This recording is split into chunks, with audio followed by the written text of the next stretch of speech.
Hello friends, మా పాపకి చెవులు కుట్టించాము 9 monthsలో.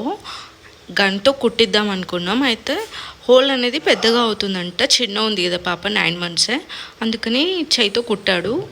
చాలా బాగా కుట్టాడు. పెద్ద ఏజ్ ఎక్కువ కానీ చాలా బాగా కుట్టాడు.